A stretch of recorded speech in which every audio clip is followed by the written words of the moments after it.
A meter long tube open at one end. அப்ப என்னடா அர்த்தம்? It's called one end is open. A meter long tube open at one end, called closed target pipe with the mobile piston at the other end. இங்க ஒரு mobile piston இருக்கா? சரி, other end. Show the resonance with the fixed frequency source. Tuning fork கொடுத்தாச்சு. Frequency of the tuning fork is 340 Hz. When the tube of length 25.5 centimeter, அடுத்த length 79.3 centimeter. Estimate the speed of the sound in air at the temperature of the experiment. The edge effect may be neglected. இது என்ன மீன் பண்றாங்கன்னா இந்த கொஸ்டின்ல, இது ஒரு என்ன சொல்லலாம், இது ஒரு ஓபன் ஆர்கன் பைப். ஃப்ரீக்வன்சி கொடுத்தாச்சு. First resonating length, second resonating length கொடுத்திருக்காங்க. ஆக்சுவலா ரெண்டு லெங்த் கொடுத்தாங்கன்னா அதான் meaning. First resonating length, second. என்ன கொஸ்டின்ல கேட்டிருக்குன்றத நம்ம பார்த்து. Show the resonance with fixed frequency source. இது ஒரு ப்ரூஃப். என்ன ப்ரூஃப்னா, இந்த லெங்க்ல வைப்ரேட் ஆனாலும் இந்த லெங்க்ல வைப்ரேட் ஆனாலும் frequency சேம். அதான் மீன் பண்றோம் பாரு. Metre long 1 meter long tube open at one end with a mobile piston at the other end shows the resonance with this frequency. The frequency oda resonance ஆகுது. And when the tube of length is, estimate the speed of sound in air at the end. Answer velocity of sound in air calculate பண்ணு. என்ன இது? நம்ம resonance காலம் apparatus மாதிரி தான் இது. First resonating length, second resonating length. Formula படி என்னடா இது? Closed organ pipe. இத பிஸ்டனை கொஞ்சம் நான் தப்பா டயக்ராம் போட்டேன். கீழ இருந்து தள்ளிட்டு வரும். இந்த லெங்த் 1 மீட்டர் லெங்த் முதல்ல கொடுத்துருக்கான். மொத்த லெங்த் 1 மீட்டர். ஆனா இந்த பிஸ்டனை வச்சு ஏர் நம்ம தள்ளிட்டே வர்றோம். இந்த லெங்த் வர்றப்ப ஃபர்ஸ்ட் ரெசனேட்டிங் லெங்த். ஆக்சுவலி என்ன formula sir? fundamental frequency equal to V by 4L. இது என்னது? closed organ pipe. open organ pipe னா 2L. open organ pipe stretched string same ஆகும். இதுதான் first resonating length. இது velocity. அப்போ N1. second resonating length will be V by 2 times V by 4L2. இதான் second resonating length பேர். சரியா? இப்போ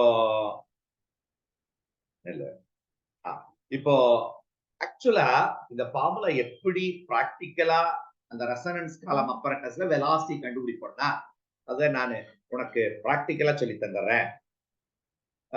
this is fundamental frequency is V by 12. அப்போ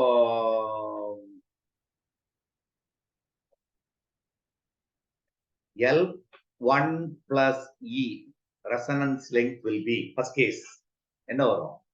lambda by இதா இருக்கும். first இது என்னதுடா? இது lambda by 4. lambda by 4. அடுத்தது L2 plus E, அதான் second resonating length is இப்படி வரும். இதான் second resonating length, which is 3 lambda by 4. சரியா? இத நீ 2 minus 1 போட்டுரு.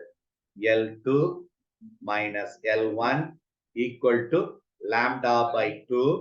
Lambda will be equal to 2 into L2 minus L1. இது வேவ் லெங்த். உனக்கு என்ன வேணும்? velocity. V equal to n lambda. அப்ப 2 into n into lambda 2 minus lambda 1. இதாண்டா ஃபார்முலா. இதுதான் அங்க கேட்ட क्वेश्चन. இது பேர் என்னன்னா ரெசனன்ஸ் காலம் அப்பரட்டஸ். நீங்க லேப்ல யூஸ் பண்ணிருப்பீங்க. அதுதான் velocity of sound. First resonating length, second resonating length கொடுத்தா இதான் மெத்தட். இத நீ இவ்வளவு நம்ம அல்லனா போடலாம். இதுல வந்து வெலாசிட்டி எல்லாம் இது என்ன தெரியுமா? இது வெலாசிட்டி கண்டுபிடிச்சு போடணும்.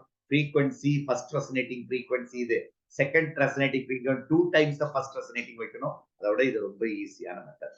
வெலாசிட்டி எவ்வளவு கொடுத்திருக்காங்க, உனக்கு என்ன கேட்டிருக்குன்னு velocity of sound. Velocity of sound will be frequency தான் கொடுத்திருக்கான். 2 into what is the frequency? 340. What is the second resonating length minus first resonating? 79. எப்பவுமே இன்னொன்னு தெரிஞ்சுக்கோ, இந்த ஃபர்ஸ்ட் ரெசனேட்டிங் லெங்த்தை விட 3 டைம்ஸ் மல்டிப்ளை பண்ணி அது கொஞ்சம் அதிகமா இருக்கும். ஏன்? End correction. இது 3 ஆல் மல்டிப்ளை பண்ணு 75 76.5 கொஞ்சம் அதிகமா இருக்கா? எப்பவுமே இது 3 டைம்ஸ் அதிகமா தான் இருக்கும். அது எண்ட் கரெக்ஷன்ல யூஸ் பண்றப்ப இது மைனஸ் இது போடு 79.3 எவ்வளவு கண்ணு 53.8 இன்டு சென்டிமீட்டர்ல இருக்கு into 10 to the power of -2 calculate பண்ணு. velocity of sound கிடைச்சிடும். the velocity of sound will be 346.8 meter per second வருதான்னு பாத்துக்க. இன்னொரு தடவை சொல்றேன், நான் எப்படி போட்டேன்றத சொல்றேன். இது ஃபர்ஸ்ட் ரெசனேட்டிங் லெங்த். இதுல ஒன்னு கொடுத்திருக்கான், edge effect is not considered. அப்ப நேரா நீ L1 எதுக்கு ஈக்குவல்? ஈயே தேவையில்லை. எட்ஜ் எஃபெக்ட்ன்றது எண்ட் கரெக்ஷன் தான் எட்ஜ் எஃபெக்ட். இப்ப L1 equal lambda by 4, L2 புரியுதா பாருங்க. First resonating length lambda by 4, second resonating length 3 lambda. அதான் இந்த டயகிராம். lambda இது வந்து L is equal to lambda by 4, இது L is equal to 3 lambda by 4. இதாண்டா இது L1 போயிட்டு ஃபர்ஸ்ட் ரெசனேட்டிங் லெங்த்.